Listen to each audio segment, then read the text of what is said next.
Focus करिएगा। किसका बात कर रहे हैं हम लोग? Principles of scientific management. जोर से बोलिए। ये प्रिंसिपल्स ऑफ साइंटिफिक मैनेजमेंट को दिया कौन था? F.W. टेलर। बोले क्या बोले हैं? Frederick Winslow Taylor. Frederick Winslow Taylor. समझ पा रहे? तो हम कह सकते हैं कि who is the fathers of scientific principles of management. Scientific principles of management के पापा कौन है? तो आंसर क्या होगा? F.W. टेलर। जोर से बोलिए। F.W. टेलर। ये साइंटिफिक प्रिंसिपल्स ऑफ मैनेजमेंट कैसे बना था थोड़ा सुन लीजिएगा। ये scientific principles of management observation और एक्सपेरिमेंट के आधार पे बना। ऑब्जर्वेशन एंड एक्सपेरिमेंट, ऑब्जर्व करके, देख करके, सीख के और एक्सपेरिमेंट करने के बाद इस मैनेजमेंट को बनाया गया। समझ पा रहे हैं? जिसका नाम क्या है? Principles of scientific management. जोर से बोलो, क्या बोले? प्रिंसिपल्स ऑफ साइंटिफिक मैनेजमेंट आज के दौर में जबरदस्त लेवल से लागू होते हैं। जबरदस्त, इसके बिना काम नहीं होगा। समझ पा रहे? ये तो चाहिए ही चाहिए काम के लिए। अच्छे से समझिए। आप लोग भी जब बिजनेस करिएगा या आपको मैनेजमेंट कहीं करना होगा तो इस तरीके से मैनेजमेंट करिएगा। अच्छे से समझिए। पहला क्या है?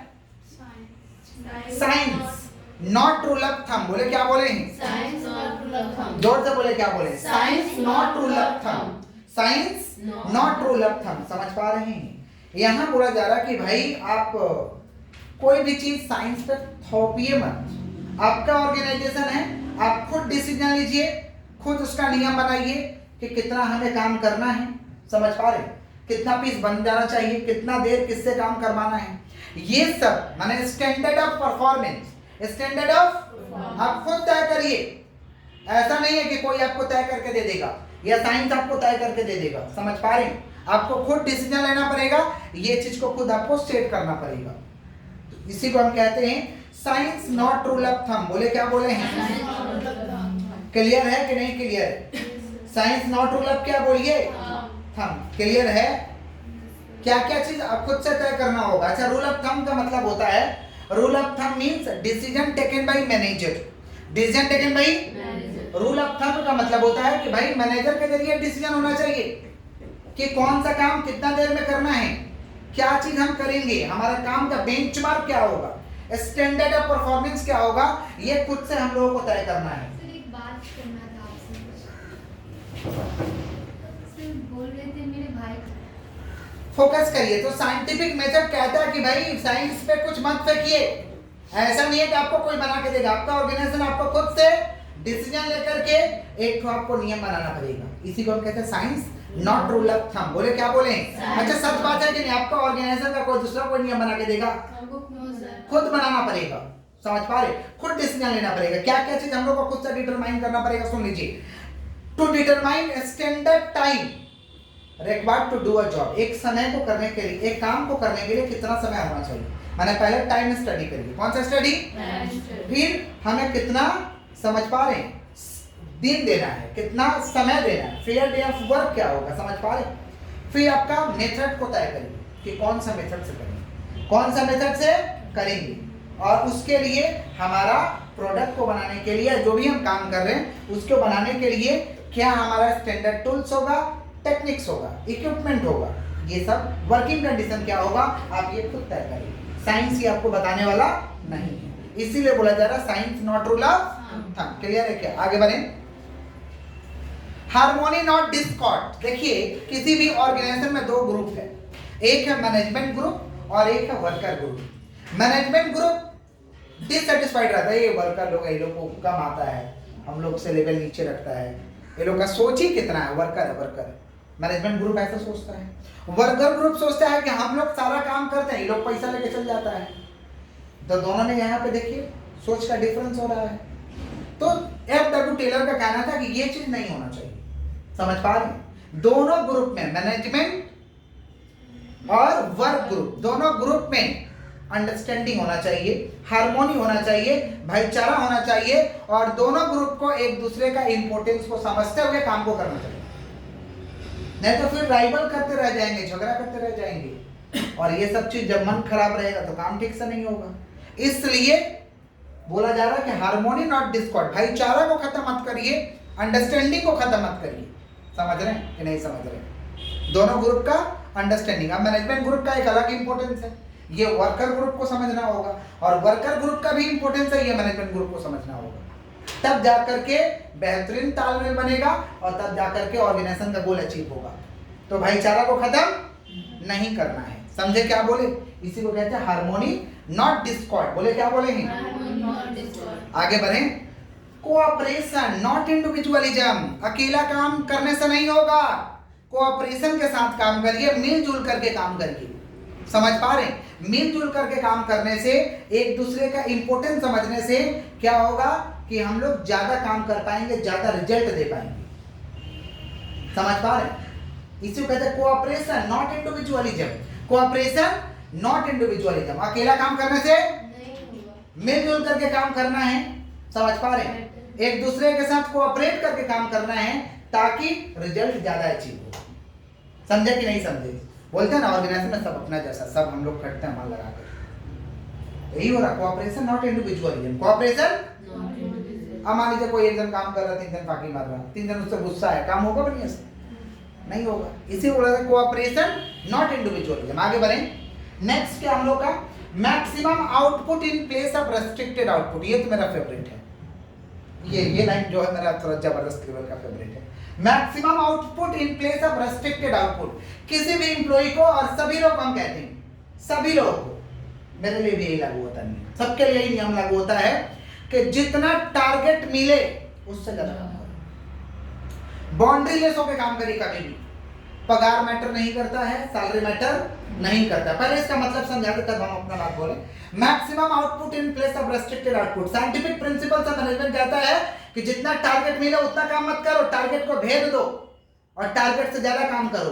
टारगेट से जब ज्यादा काम करोगे तो ऑर्गेनाइजेशन को ज्यादा लाभ होगा, ऑर्गेनाइजेशन को ज्यादा लाभ होगा तो तुमको भी ज्यादा सैलरी मिलेगा, ज्यादा रिवार्ड मिलेगा, ज्यादा तुमको भी फायदा होगा, वर्कर को भी फायदा होगा, ऑर्गेनाइजेशन को भी फायदा होगा। समझे? और जब ज्यादा प्रोडक्टिविटी होगा तो समाज के लोगों का भी डिमांड पूरा होगा। समझ पा रहे? लेकिन हम लोग के लिए इससे क्या सीखना है कि कभी भी कोई भी हमें काम मिले तो हमें बाउंड्री लेस होकर काम करना है, विद इन द बाउंड्री नहीं। जो लोग विद इन द बाउंड्री काम करते हैं उनका नॉर्मल लाइफ चलता है। अगर जिंदगी में चाहते हैं कि हमें या तो इज्जत मिले, समझ पा रहे हैं, या तो इज्जत मिले या तो हमें इज्जत दिलवाए, दो चीज होता है। हम अगर किसी के लिए जबरदस्त लेवल का काम कर रहे हैं तो या तो इज्जत देगा, माने हमको जो चाहिए वो पूरा करेगा। इज्जत देगा माने क्या? Success ratio. इज्जत देगा माने, और या तो इज्जत दिलवाएगा। दिलवाएगा मतलब नहीं हमारा इज्जत करेगा, नहीं कदर करेगा तो हमारे में क्वालिटी आ चुका है, हम वही काम को दूसरी जगह खोल लेंगे अपना, क्योंकि हमारे में तो कैपेबिलिटी आ गया ना। समझ रहे? तो कभी भी हर लोगों को हम कह रहे हैं कि कभी भी बाउंड्री लेस होकर काम करना चाहिए, विद इन द बाउंड्री नहीं करना चाहिए। समझ पा रहे? तभी आप सफल बनिएगा, नहीं तो सफल। समझ? टेलर का देखिए कितना जबरदस्त लेवल का प्रिंसिपल दिया है। पहला क्या बोला? साइंस को थोपोगे, साइंस तो बता ही नहीं रहा है कि कैसे करना है ऑर्गेनाइजेशन। तुम डिसाइड करो, साइंस में छोड़ने का दरकार कि तुम्हारा वर्क में समय कितना लग रहा, कितना दिन लग रहा, तुम्हारा मेथड क्या होगा, समझे? ये सब खुद तय करो। समझे? अकेला करोगे, हार्मोनी भाईचारा खत्म करके काम होगा। जितने ग्रुप है आपसी तालमेल, भाईचारा बनना चाहिए, एक दूसरे को इंपॉर्टेंस को समझना चाहिए। Cooperation not individual. अकेला चाना भार फोड़ा है क्या? कि बहुत सारे चाना लोग मिल के भार फोड़ेगा। समझ रहे हैं? एक तो कहावत है कि अकेला चाना भार नहीं फोड़ता है। समझे? तो वैसे ही अकेला काम करने से नहीं होगा। समझ रहे हैं ना? सबके साथ करेंगे तो बेहतरीन रिजल्ट होगा। आगे बढ़ते। Maximum output in place of कौन सा आउटपुट? टारगेट के अंदर काम करना है कि टारगेट को भेद देना है। और ये सबके लिए लागू होता है। सब सैलरी और पगार मैटर नहीं करते, जो मिलता हो काफी है, जो मिलता हो काफी है। समझ पा रहे हैं? अरे पैसा क्या आउटपुट है? पैसा क्या है? कुछ नहीं, आउटपुट है ये। समझ रहे हैं? कितना लोग बोलता है पैसा काम देता है तो हम क्या काम करेंगे, काम देता है तो हम करते हैं। अरे उसका तुम अपना पाँव पे कुल्हाड़ी मारता है, उसका क्या मार रहे हो? तुम ज्यादा करो ना, क्या दिक्कत है? तुम ज्यादा करो, ज्यादा करना, बढ़िया करना, उसको खुद दिखाई देगा, खुद वो पे करेगा, खुद आपको रेस्पेक्ट देगा, खुद आपको सम्मान देगा। नहीं देगा तो अपनी कैपेबिलिटी आ जाएगा, आपको दूसरा कोई रास्ता बन जाएगा। वैसे समझे? इनकी तरह बोलते हैं काहे काहे करेंगे हम लोग तो अपना फाकी मार देते हैं, पैसा कम होता है इसलिए कमो नहीं करते हैं, तो फाड़ देते हैं। ऐसा लोगों को कुछ हो पाएगा? ऐसा लोग अपना ही खराब करते हैं, समझे? किसका कहना था? टेलर का। किसका? तो आप लोग कैसे काम करिएगा? विद इन द बाउंड्री तो बियॉन्ड द बाउंड्री। समझ पा रहे? तो अभी आपको पढ़ना है तो बियॉन्ड द बाउंड्री पढ़िए आप लोग, तब तो आगे बढ़िएगा। सब आप लोग तो विद इन द बाउंड्री काम कर रहे हैं। आइए 5 नंबर देखिए, the development of each man, the development of each man to his greatest efficiency and prosperity. प्रत्येक व्यक्ति को इतना डेवलप करो, टाइम टू टाइम ट्रेनिंग दो कि अपना बेस्ट वाला परफॉर्मेंस दे पाए। बेस्ट वाला परफॉर्मेंस तो प्रत्येक व्यक्ति को जबरदस्त लेवल का आप डेवलप करें, समझे? टाइम टू टाइम ट्रेनिंग दीजिए, टाइम टू टाइम उसे सिखाइए। क्लियर है सारा? आगे बढ़ते हैं। 5 principle, 5 science not rule of thumb, harmony not discord, cooperation not individualism, maximum output in place of restricted output, the development of each man to his greatest efficiency and prosperity. Planning, किसका बात कर रहे हैं? Planning का मतलब क्या होता है? किसी भी काम को करने से पहले आगे से ही सोच लेना, क्योंकि अगर if you fail to plan, अगर तुम प्लान करने में फेल हो गए, समझ पा रहे हैं? अगर आप प्लान करने में फेल हो गए तो यू प्लान टू माने अगर प्लानिंग करने में फेल हो गए यानी आप असफल होने का योजना बना रहे हैं। हम प्लानिंग कर ही नहीं रहे, अचानक काम कर रहे हैं, हम तो फेल होंगे। अचानक काम कर रहे हैं, नहीं फेल। तो किसी भी काम करने से पहले क्या करना चाहिए? प्लानिंग करना चाहिए, नहीं करना चाहिए? बोलिए। आप लोग गांव जाते हैं, कहीं जाते हैं तो प्लानिंग करते हैं कि नहीं करते हैं? पिकनिक जाते हैं तो प्लानिंग करते हैं कि नहीं करते? कैसे जाना है, किसके साथ जाना है, कब जाना है, कितना बजे जाना है, प्लानिंग होता है कि नहीं होता है? कहाँ जाना है, वहां जाके हम लोग क्या करेंगे, क्या खाएंगे, सब प्लानिंग हो जाता है। कितना बजट लगेगा, होता है कि नहीं होता है? ऐसा थोड़ी है पागल की तरह जहाँ मन वहीं चल जाएगा घूमने, ऐसा होता है क्या? अब तब तो पगला कहलाएंगे। होगा कि नहीं होगा? बोलिए। बिना प्लान का आप गांव जाओगे तो आप असफल हो जाओगे, समझ पा रहे हैं? एक बार मैं बिना प्लानिंग का गांव चला गया, मुझे पता ही नहीं था मुझे सुबह 8 बजे पहुंचना चाहिए, मैं शाम में इवनिंग में पहुंचा। मुझे सुबह 8 बजे पहुंचना चाहिए, लेकिन मैं कहाँ पहुंचा? तो आप डिसाइडेड नहीं थे, जो मिलेगा उस पर चल जाएंगे, जो ट्रेन मिलेगा उस पर। इन्हें तो होता है ना कि ना हमको सियालदह बलिया में बैठ जाना है, हमको ही ट्रेन में बैठ जाना है, हमको इतना बजे पहुंच जाना है। ये प्लानिंग हुआ। ये क्या हुआ? अब बिना प्लानिंग का जा रहे हैं, यानी अब फेल होने वाला काम कर रहे हैं, तो लेट पहुंचिएगा, सिंपल बात है। समझ गए क्या बोले कि नहीं समझे? तो कोई भी काम करने से प्लान करना चाहिए, नहीं करना चाहिए? तो वैसे ही कंपनी कैसे चलेगा? प्लान के साथ कि बिना प्लान के साथ? तो कंपनी कुछ भी करने से पहले क्या करेगा? प्लान करेगा। तो प्लान का मतलब क्या हुआ? प्लानिंग का मतलब, planning means thinking in advance, thinking in what to do, how to do, when to do, by whom to do. Planning का मतलब आगे से सोच लेना, क्या करना है, कैसे करना है, क्या करना है, कैसे करना है, कब करना है, किसके द्वारा करना है। नहीं समझ में आया? समझ में? पक्का? या दूसरे भाषा में हम कह सकते हैं planning is the bridge gap. Planning is the bridge gap. ये देख रहे हैं, यहाँ पे हम लोग खड़े हैं और मुझे इस जगह जाना है। ब्रिज गैप दूरी है, यहाँ खड़े हैं। We are standing today, we are standing, और where we want to reach, यहाँ हम लोग को जाना यहाँ है, वांट टू रीच यहाँ है। तो इसके लिए क्या करना होगा? प्लान करना होगा। क्या करना होगा? समझे कि नहीं समझे? कैसे जाएंगे? यस, तो planning is the bridge gap. Planning is the where we are standing today and where we want to reach, कहाँ हम जाना चाहते हैं, उसके बीच का ये क्या है? गैप है। क्या है? इसे हम क्या कहेंगे? प्लानिंग। क्लियर? अब प्लानिंग का फीचर्स क्या हो सकता है? विशेषता, हर चीज का विशेषता है, तो वैसे ही प्लानिंग का विशेषता है। तो पहला विशेषता तो एकदम सिंपल है, और मैनेजमेंट का 2-4 विशेषता सुन लीजिए। कोई भी मैनेजमेंट पढ़िएगा तो 2-4 सरल व पॉइंट पक्का रहेगा कि it is a pervasive function, continuous function, universal process, ये सब रहेगा। 2-4 पॉइंट गिना चुना सब में रहेगा, समझ पा रहे हैं? तो पहला क्या भाई? प्लानिंग इज कौन सा function? Primary function of management. वो क्या बोले? Planning is primary function of management. Management का ये पहला फंक्शन है, मैनेजमेंट का पहला, समझे? पहला वाला फंक्शन यही। प्लानिंग क्यों करते हैं भैया? Planning is goal oriented, planning किस लिए करते हैं? गोल को पूरा करने के लिए, उद्देश्य को पूरा करने के लिए। प्लानिंग इज कौन सा ओरिएंटेड? Goal oriented. और ये प्लानिंग इधर कहते हैं फॉरवर्ड लुकिंग। कौन सा लुकिंग? Forward। आगे की तरफ देखता है। प्लानिंग किसके लिए करिएगा? अच्छा आप लोग प्लान, जब प्लान मान लीजिए आप लोग ऐसा करिएगा क्या कि क्लास 1 में ना आप हमको स्टार लाना है, स्टार मार्क्स, ऐसा प्लानिंग करिएगा कि आगे की तरफ प्लानिंग।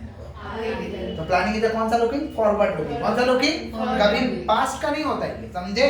तो प्लानिंग इधर गोल ओरिएंटेड, या इसे कहते हैं फॉरवर्ड लुकिंग। कौन सा looking? Forward looking. Planning is an intellectual process. Plan करने में दिमाग लगता है, दिमाग दिमाग दिमाग, समझे? Planning is an intellectual process. Planning is an कौन सा बोलिए? Intellectual process. दिमाग लगता है भाई, सोचना पड़ता है, समझ पाए? Planning is pervasive. Planning is pervasive का मतलब it is applicable everywhere and all the levels of management. It is applicable everywhere and all the levels of management. ये सब जगह लागू है, सारे मैनेजमेंट के लेवल पे लागू है। समझ पा रहे हैं कि नहीं समझ पा रहे? बताइए आपके लाइफ में प्लानिंग लागू है कि नहीं लागू है? बोले कोई भी काम करने जाते हैं तो प्लान लगता है कि नहीं लगता है? हर जगह लागू है, जिंदगी से लेकर के मरने तक, बिजनेस से लेकर के आपका व्यापार तक। एक ही वर्ड तो बोल रहे हैं, बिजनेस से लेकर व्यापार, बट सुंदर लगता है बोलने में, समझे? बिजनेस से लेके सुंदर लगता है। आइए किससे बात कर रहे हो? प्लानिंग इज क्या चीज? परवेसिव। कौन सा है कि नहीं? लागू है कि नहीं? बोलिए। Planning is a continuous process, continuous function. ये लगातार होना चाहिए, लगातार। It is never ending process.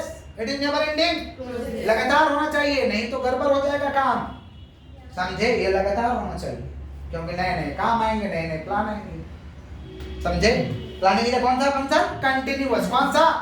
लगातार होना चाहिए। समझ पा रहे हैं? ऐसे जिंदगी के एक बार आप लोग प्लानिंग कर लेते हैं कि टाइम टू टाइम करना पड़ता है। तो वैसे ही ऑर्गेनाइजेशन कंपनी चल रहा है, वो एक बार करके सो जाएगा, एक ही दिन में कर लेगा, करे ना पड़ेगा ना, इसीलिए कंटिन्यूअस, समझे? कि आप लोग जिंदगी वाला सब एक ही दिन कर लीजिए, सब ओके, बात करो अब नहीं करना पड़ेगा। ऐसा होता है कि करना पड़ेगा। Planning involves choice between alternative. Planning involves choice between, planning ना चॉइस देता है, बहुत सारा अल्टरनेटिव आ जाता है। जब सोचिएगा ना तो बहुत सारा अल्टरनेटिव हो जाएगा, ये करे, वो करे, ये वो करे, आ जाता है। अब जो बेस्ट होता है वो हम लोग करते हैं, जो बेस्ट होता है, समझ पा रहे? जैसे उस दिन रिपब्लिक डे था, अब चॉइस आ गया था कि जलेबी बांटा जाए, कि लड्डू बांटा जाए, कि बिस्किट बांटा जाए, कि चॉकलेट बांटा जाए, आगे कि नहीं, बहुत सारा। लेकिन उसमें जो बेस्ट होगा वो चुनना पड़ेगा। जो बेस्ट होगा तो फिर डिसाइड किया कि ना लड्डू ही ठीक होगा। जलेबी थोड़ा छोटा हो जा रहा था, समझ रहे? तो हम लड्डू ही ठीक होगा। समझ पा रहे क्या बोल रहे हैं? तो चॉइस अल्टरनेटिव है कि नहीं? अल्टरनेटिव है, जो बेस्ट लगे वो चूज कर लो। तो planning involves choice between alternative, choice between, choice मिल जाता है। जैसे आप लोग भी कुछ करने जाते हैं, देखिएगा बहुत सारा चॉइस आ जाता है, कौन सा करें? तो अपने बजट के हिसाब से भी देखना पड़ता है कि हमारे बजट के, हमारे मन के अकॉर्डिंग क्या सूट कर रहा है, हमारे मन के अकॉर्डिंग। तो वैसे ऑर्गेनाइजेशन के अकॉर्डिंग क्या सूट कर रहा है देखना होगा ना। और क्या? Planning is concern with the accomplishment of a group objective. कौन सा ऑब्जेक्टिव? प्लानिंग भाई ग्रुप ऑब्जेक्टिव को पूरा करता है। ग्रुप ऑब्जेक्टिव माने पूरे ग्रुप का जो उद्देश्य है उसको भी पूरा करता है, समझ पा रहे? और क्या? प्लानिंग कैसा है भाई? फ्लेक्सिबल है। क्या है? नहीं वाला प्लान का, प्लान ए काम नहीं करा, प्लान बी लगा देंगे, बोलते हैं ना, प्लान बी है ना तुम्हारे पास, बोलते हैं ना, प्लान ए काम नहीं करेगा तो प्लान बी लगा देंगे। हर आदमी के पास रहता है प्लान ए और प्लान बी। हाँ यस, हाँ जो काम बच्चा पढ़ने वाला होता है देखिएगा उसका प्लान ए प्लान बी कैसे काम करता है। वो नॉर्मल एग्जाम में जाता है, क्लास 12 का या बीकॉम का एग्जाम में जब जाता है तो क्या करता है? प्लान ए याद करके जाएंगे, आप कुछ कुछ का चीट लेके जाएंगे, प्लान बी, समझे? तो planning is flexible, planning is, जब चीट करने का मौका नहीं मिलेगा तो पड़ोसी को देख के छाप देंगे, प्लान सी, समझे? कोई ना कोई प्लान काम करना चाहिए। बहुत सारा प्लान बनता है। यस, प्लान तो होता ही है ना, प्लान। ठीक है, ठीक है, यही होता है। Planning is flexible, planning is, plan flexible है, चेंज कर सकते हैं। समझ पा रहे कि नहीं समझ पा रहे? तो प्लानिंग क्या भाई? प्लानिंग इज कौन सा function? Primary function the management.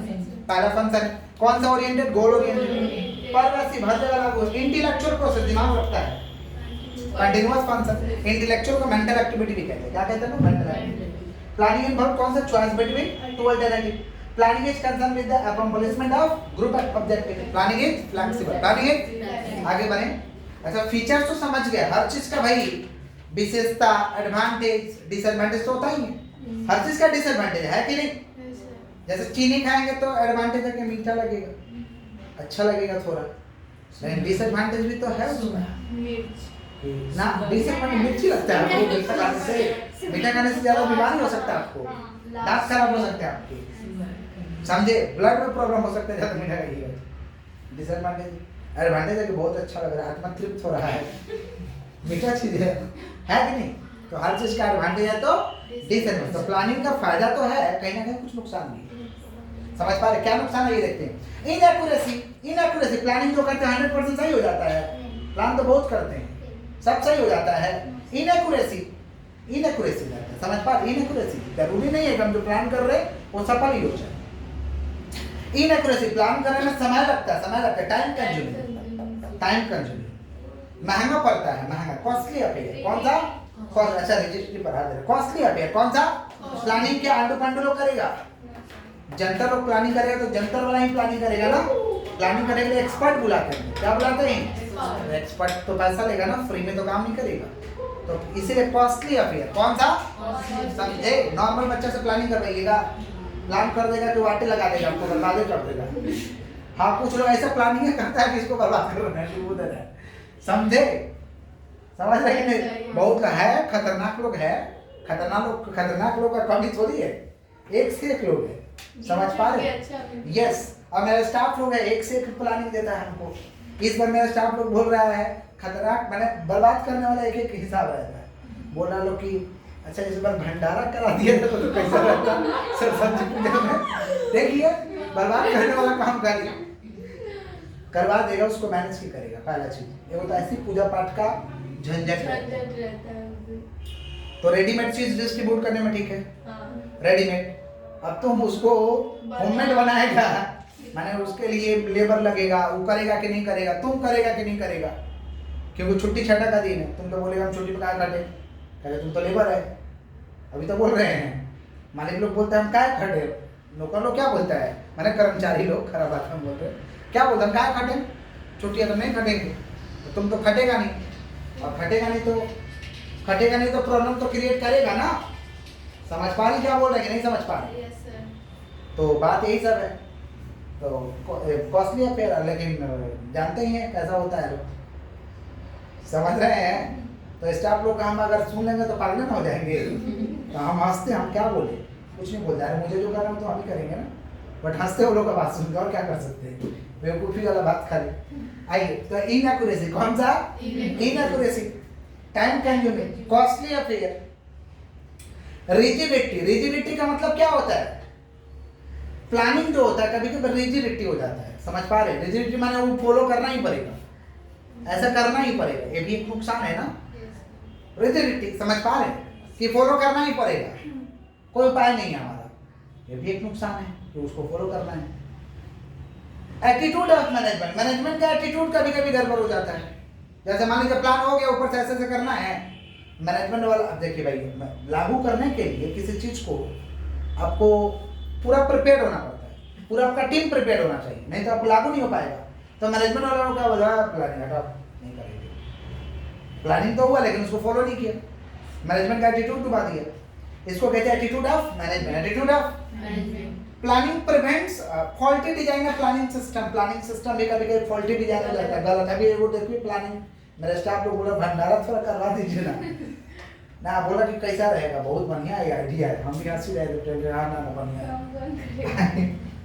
Faulty design of planning system. Faulty design of for क्या. Planning prevents innovation. Planning prevents. जब प्लानिंग हो जाता है ना तो हम लोग सोचे सब हो गया, अब क्या नया सोचे, क्या करें. इनोवेशन माने डू समथिंग न्यू, तो उसको रोक देता है. क्योंकि हम प्लान कर लिए तो हम सोचते हैं कि प्लान के अकॉर्डिंगली काम चलेगा. अनसर्टेनिटी, कब क्या होगा कोई थोड़ी जानता है. अनिश्चितता तो रहता ही है, अनिश्चित कब क्या होगा कोई जानता है. बोलिए अनसर्टेनिटी, ये तो बना ही रहता है. तो ये सब लिमिटेशन. लिमिटेशन माने डिसएडवांटेज. लिमिटेशन माने अच्छा प्लानिंग करने जाइएगा ना तो प्लानिंग करने का कुछ तरीका है. प्लान हम करें तो कैसे करें. प्लानिंग करना अब हम लोग सीख रहे हैं क्या सीख रहे बोलिए? प्लानिंग करना। कैसे करेंगे प्लानिंग, सुनिएगा ध्यान से। किसका बात करें? Steps in planning process. बोले क्या बोले?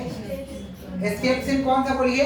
Planning process. तो प्लानिंग कैसे करेंगे आइए समझ लेते हैं। किसका बात करें हम लोग? स्टेप्स इन कौन सा प्रोसेस? Planning process. एक एक करके सुनिएगा। स्टेप्स इन कौन सा प्रोसेस बोलिए? Planning process. अच्छा आप लोग बताइए, प्लानिंग आप लोगों को बोल दिया जाएगा करने, तो आप लोग कैसे करिएगा? Steps in planning process. Steps in planning. तो प्लानिंग करने से पहले, प्लानिंग प्रोसेस, प्लानिंग करने से पहले हम लोग को क्या देखना पड़ता है? Analysis of opportunity. Analysis of, देखो देखो दूरबीन लगा के, हमारे लिए क्या बेटर है, हमारे लिए इसको कहते हैं एनालिसिस ऑफ अपॉर्चुनिटी। देखो हमारे लिए क्या मौका है, हम क्या कर सकते हैं, समझे? पहले देखना होगा ना, विश्लेषण करो कि हमारे लिए क्या है, क्या प्लान करो, कुछ तो देखना होगा ना। Analysis of opportunity, analysis of, तो दाएं बाएं देखना पड़ेगा। तो पहला क्या? Analysis of opportunity. बोले क्या बोले? बोलिए analysis of opportunity. Analysis of क्या? Analysis of opportunity. देखना पड़ेगा कि हमारे लिए बेस्ट क्या है। फिर तय कर लिए, उसके बाद एस्टेब्लिशिंग ऑब्जेक्टिव्स। एस्टेब्लिशिंग ये ऑब्जेक्टिव, उद्देश्य को सेट कर कि हमें करना क्या है, हमें करना क्या है, इसे कहेंगे एस्टेब्लिशिंग ऑब्जेक्टिव। बोलो क्या बोलेंगे? Establishing objective. एस्टेब्लिशिंग ऑब्जेक्टिव को सेट करो। ऑब्जेक्टिव को क्या करिए? सेट। तो पहला क्या? Analysis of opportunity. दूसरा एस्टेब्लिशिंग ऑब्जेक्टिव। Establishing objective. फिर थोड़ा हाथ को स्टॉप करिएगा। Determining planning process. Determining planning process. Planning का भाई ढांचा तो बनाइए, ढांचा बनाइए। डिटरमाइनिंग प्लानिंग प्रोसेस का मतलब होता है कि आप कॉपी किताब पे ऑब्जेक्टिव आ गया, अपॉर्चुनिटी को देखे, ऑब्जेक्टिव सेट कर लिए कि हमें ये काम करना है, ये काम करना है। तो ढांचा तुम्हारा कैसा होगा, वो काम का थोड़ा बनाओ, ढांचा बनाओ, प्लानिंग प्रीमिसेस बनाओ पेपर पे, पेपर पे। Determining planning premises. बोलो क्या बोले? डिटरमाइनिंग प्लानिंग प्रीमिसेस माने प्लान करो कैसे कैसे करना, पेपर पे प्रोसेस लिख दिए हैं, माफ करिएगा। Determining planning premises. कौन सा बोलिए? Determining planning premises. ढांचा तो तैयार करिए कैसे करना है, समझे? फिर क्या करिए? ढांचा तैयार कर लिए, फिर हम लोग सोचते हैं आइडेंटिफाइंग अल्टरनेटिव। हम लोग पहचान करेंगे कि हमारे इस काम के लिए क्या क्या अल्टरनेटिव हो सकते हैं, क्या क्या अल्टरनेटिव हो सकते हैं। बोलो क्या बोले हैं? Identifying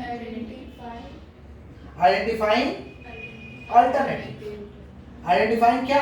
alternative. जो काम हम करने जा रहे हैं, देखो उसके लिए हमारे लिए बेस्ट अल्टरनेटिव क्या हो सकता है, बेस्ट अल्टरनेटिव क्या हो सकता है। जो भी हम मान लीजिए चुन लिए, ये करेंगे, ये करेंगे, उसमें आप मूल्यांकन करो कौन अच्छा है कौन खराब है। Evaluation of alternative. बोलो क्या बोलो? इवैल्यूएशन ऑफ अल्टरनेटिव या इवैल्यूएशन अल्टरनेटिव। Evaluation alternative. अब जो बेस्ट वाला उसे क्या कर दो? Selection of the best alternative. Selection of the, जो बेस्ट है उसको सिलेक्शन कर लो, चुनाव कर लो। Selection of the best alternative. Selection of the best alternative, जो तुम्हारे लिए बेस्ट है उसे चुनाव कर लो, समझे? Selection of the best. अब इतना कर लिए तो क्या करोगे? क्या डालोगे? इम्प्लीमेंट करो, काम चालू करो। इतना कुछ करने के बाद चुपचाप बैठेंगे कि इम्प्लीमेंट करेंगे। Implementing the plan. Implementing the plan को लागू करो, लागू करके आके चना बेच के सो जाओ। क्या करो? फॉलो अप करो, फॉलो अप करिए, देखते रहिए काम सही से हो रहा कि नहीं हो रहा। Implementing the plan. फिर क्या करिए? उसे review, review the plan, follow up and review, follow up and follow up करिए, उसे रिव्यू करिए कि हो रहा है काम कि नहीं हो रहा ठीक से, हमने जैसा सोचा था वैसे हो रहा कि नहीं। Review the plan. बोलो क्या बोले? Review the plan. नहीं हो रहा तो कुछ चेंज करके ठीक करो उसे। समझ पा रहे हैं कि नहीं समझ पा रहे हैं? पक्का? Reviewing the plan. Reviewing the, कितना स्टेप में प्लानिंग प्रोसेस होगा? 8 स्टेप। कितना स्टेप? पहले देखो तुम्हारे लिए क्या अपॉर्चुनिटी, क्या अपॉर्चुनिटी। फिर टारगेट सेट करो, हमें ये करना है, हमें ये करना। अब उसको करने के लिए ढांचा तैयार करो पेपर पे, कैसे कैसे क्या करोगे। उसके बाद देखो कौन कौन अल्टरनेटिव, बहुत सारे, एक काम को करने का बहुत सारा अल्टरनेटिव होता है, बहुत सारा अल्टरनेटिव, वो पहचानो उसमें से बेस्ट वाला कौन है मूल्यांकन करो, खराब वाला कौन है मूल्यांकन करो। Evaluation of alternative. Evaluation of, फिर जो बेस्ट है उसे चुनाव कर लो, या ऐसे ऐसे करना, हमको ये करना, फिर इम्प्लीमेंटिंग, लागू कर दो और उसको रिव्यू करते रहो। नहीं समझे? समझे? पक्का कि नहीं? ऐसे ही होता है कोई भी काम। समझे? बिजनेस करने से पहले क्या चीज का बिजनेस करे, क्या चीज का बिजनेस करे, डिसाइड कर लिए। क्या मान लीजिए बिस्किट का कारखाना लगाना है, डिसाइड कर लिए, तो पहले एनालिसिस ऑफ अपॉर्चुनिटी, डिसाइड कर ले कि हमें क्या चीज कारखाना लगाना है, बिस्किट का। तो बिस्किट का कारखाना लगाना है तो पेपर पे तैयार करेंगे कि बिस्किट का कारखाना लगाने के लिए क्या क्या चाहिए, कितना जगह चाहिए, क्या चाहिए, नहीं चाहिए, सब लिखेंगे। समझ रहे? अब बिस्किट का कारखाना लगाने के लिए बहुत सारा अल्टरनेटिव होगा कि जगह को भाड़े में ले ले, लेबर किस तरीका का चाहिए, लेबर ऐसा, मटेरियल कैसा चाहिए, किसको बेचेंगे, क्या करेंगे, आइडेंटिफाइंग अल्टरनेटिव। उसमें से जो बेस्ट है जगह, या तो किनना आपको बेस्ट लग रहा है तो किन लीजिए, भाड़ा में लेना बेस्ट लग रहा है तो भाड़ा में ले लीजिए। इवैल्यूएशन करो कौन बेस्ट है तुम्हारे लिए, और जो बेस्ट है उसका सिलेक्शन करो, जो बेस्ट है उसका। मान लो ज़्यादा पैसा नहीं है तो बेस्ट है कि भाड़ा में ले लो, ज़्यादा पैसा नहीं है तो बेस्ट है कि भाड़ा में ले लेना, तभी तो काम चालू हो पाएगा, नहीं तो काम ही नहीं चालू हो पाएगा। अब बिग बाजार का मालिक सोचता कि हम सब जगह किन्हीं के अपना आउटलेट को चालू करेंगे, अपने शॉप को चालू करेंगे, अपने स्टोर को चालू करेंगे, अपने मॉल को चालू करेंगे, तो क्या चालू कर पाता? भाड़ा में लेके करता है हर जगह। भाड़ा ही तो बहुत ज़्यादा है उनका, कोरोना में भाड़ा ही तो उनको मार दिया लगभग फिक्स कॉस्ट। यस, किसका बात करें? Selection of the best alternative, selection of the बढ़िया वाला अल्टरनेटिव का चुनाव कर लो जो तुम्हारे सुटेबल का है, और फिर लागू करो उसे। Implementing the plan, implementing the, फिर उसे रिव्यू करते रहो, रिव्यू द प्लान। क्लियर है क्या? यही है steps in planning process, steps in planning process. Clear है क्या?